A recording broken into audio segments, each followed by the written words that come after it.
My friend Lois Frankel has a career in stand-up after this Congress thing is finished. Hello, Palm Beach County!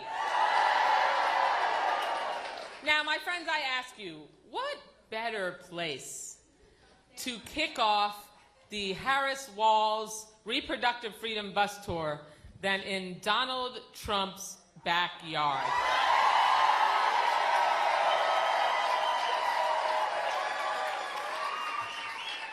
Sort of hoping that we would just pull the bus right up to Mar-a-Lago and actually be in his backyard. But we'll settle for this wonderful restaurant. I am so thrilled to help launch this Reproductive Freedom Harris-Walz Battle Bus Tour in Florida. Because right now in our state, thanks to Donald Trump and his MAGA buddies, we're dealing with the fallout of an extreme, life-threatening, near-total abortion ban. This law is so restrictive that it limits abortion access before many women even know they are pregnant. I did not find out that I was pregnant with our youngest child until I was 8 weeks pregnant. Thank God she is a healthy, thriving 21-year-old, beautiful girl today. But this Trump ban even threatens doctors with fines and prison time for providing care to their patients. Boo isn't even enough. Physicians and nurses are fleeing our state because of it. Well, this election, we can change that by voting for Amendment 4 on Florida's ballot to restore reproductive rights to Florida's Constitution.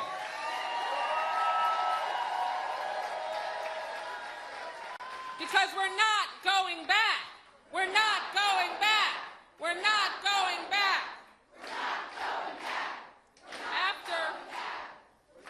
After Trump's assault on reproductive freedoms, voters in states across America, even red states like Kansas and Kentucky and Ohio, rejected extreme abortion bans at the ballot box. Now we need to follow in their footsteps to protect a woman's right to choose in Florida.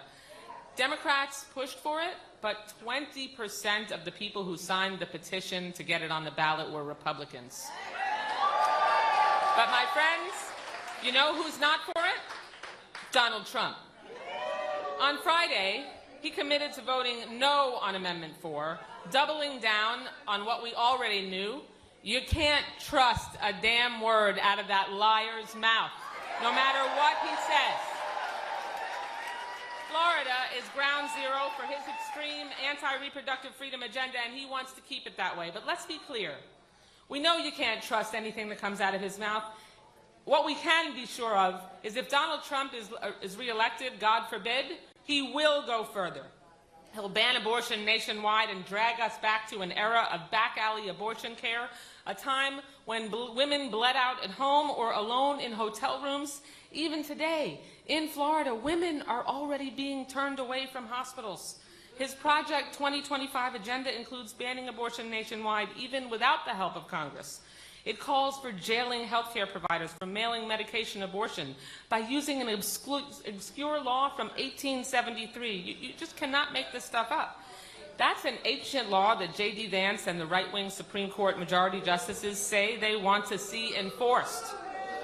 Now, as legislators, Amy, Lois, and I are in a co-equal branch of government, and it's our duty to safeguard the freedoms that define our democracy.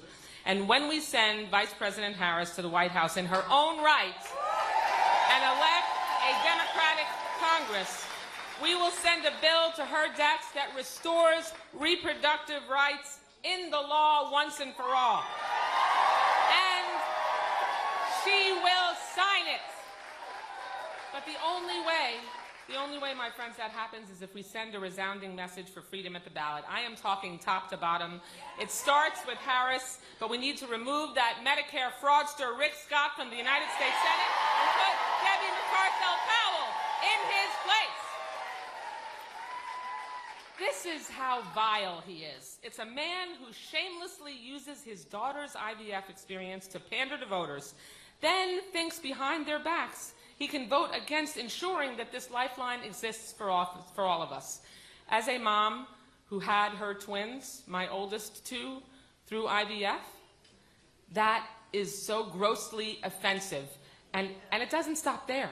We need to vote out the pair of state Supreme Court justices who tried to block Amendment 4 and helped impose this ban on us. So wait, I want you to really listen to this because this doesn't make the headlines as much.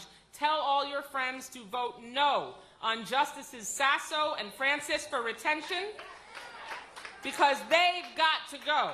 And we absolutely need to send Lois Frankel and Jared Moskowitz back to Congress. How do we do it? We turn out the vote here in Florida.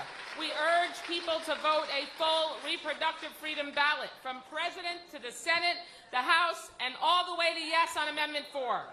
We need to organize and knock on doors. We need to call and text people and remind them to turn out. Make sure they sign up to vote by mail, and we need to make our voices heard this November. It's going to be close, my friends, so let's not kid ourselves. Whether it's Harris or Amendment 4, the final margins could be razor thin. Don't sleep on Florida. We can do this. If we work hard, we can elect Vice President Harris, Governor Walz on the shoulders of Florida's Democrats, up and down the ballot. And you know what else we can do? We can get our freedoms back and get DeSantis, Trump, and Scott out of the business of our healthcare business. We don't need them all up in our business anymore. So let's get to work. Let's win this. And now it is my absolute pleasure. I go back so many years with this incredible woman. I have lost count how long she and I have been dear friends. She is a fellow Floridian. She is a fellow dog mom, a fierce defender of our rights and not afraid to say so. I'd like to bring to the stage Cha-Cha's mom, Ana Navarro.